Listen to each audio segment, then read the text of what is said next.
पिछड़े समाज से आता हूं। मैं जानता हूं ऐसा सुनकर के उनकी बेचैनी कितनी बढ़ जाती है।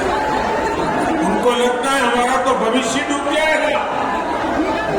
हमारे दलित भाई बहन, हमारे आदिवासी भाई बहन, हमारे पिछड़े, हमारे अति पिछड़े अगर धर्म के आधार पर आरक्षण के नाम पर उनको बाबा साहब ने जो अधिकार दिया है, संविधान ने जो अधिकार दिया है, वो अगर लूट लिया जाएगा तो इनकी तो आने वाली सारी पीढ़ियां बर्बाद हो जाएंगी।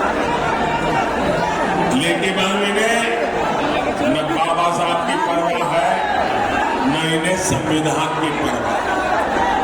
क्या बिहार का दलित हो, पिछड़ा हो, आदिवासी हो, ये हमारे समाज के लोग अपना हक आरजेडी कांग्रेस वालों को छीनने देंगे क्या? छीनने देंगे क्या?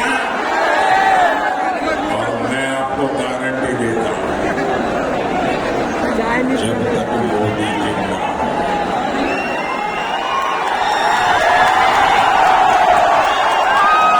आपके अधिकारों पर डाका नहीं डाल सकते। ये आपके आरक्षण को छीन नहीं सकते।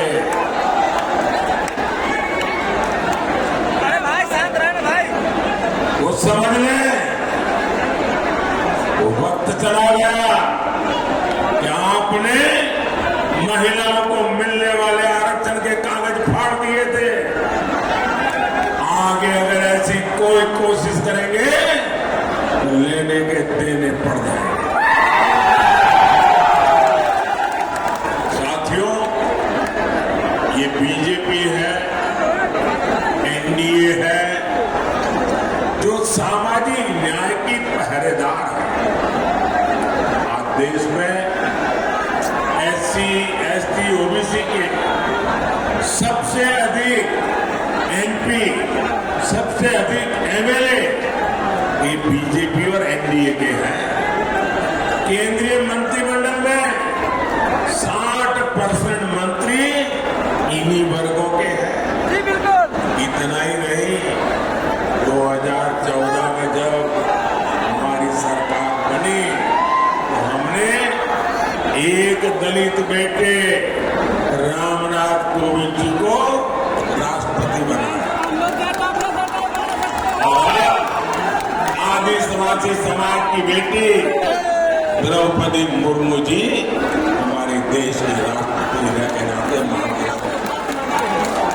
ये होती है भागीदारी, ये होता है सबका साथ सबका विकास का मंत्र।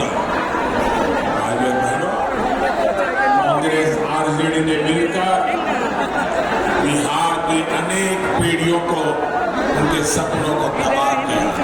और आज जब यहाँ इतनी बड़ी मात्रा में माताएं बहनें आशीर्वाद देने आई हैं,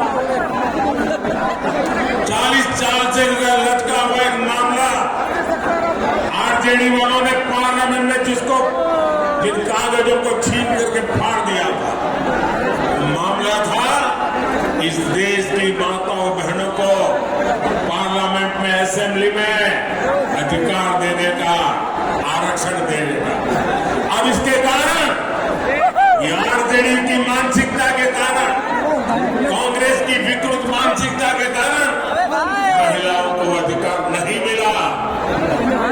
आपका माता है, आपका बेटा, आपने जब मुझे वहां सेवा करने के लिए भेजा ना, मैंने नई संसद बनते ही महिलाओं के लिए आरक्षण का भी काम पूरा कर दिया। ये आरजेडी वाले इसके विरोधी है। अगर ये दोबारा कोशिश की आने की तो ये भी छीन लेंगे, आप मान के चलिए। आरजेडी के राज में यहां सिर्फ अपहरण और फिरौती उद्योग ही फला। हाजीपुर में तो देखा है कैसे यहाँ के उद्योग धंधे सब चौपट हो गए। आरजेडी कांग्रेस ने बिहार को सिर्फ पलायन दिया, बिहार को सिर्फ तबाही दी। साथियों, मोदी विकसित बिहार, विकसित भारत के संकल्प को लेकर निकला और मोदी का एनडीए का ट्रैक रिकॉर्ड क्या है? हमारा ट्रैक रिकॉर्ड भ्रष्टाचारियों को खोज करके सजा देने का है। मैं देश को, आप लोगों को एक आंकड़ा देता हूं, आप लोग ध्यान से सुनेंगे आंकड़ा, ये आपको काम आएगा।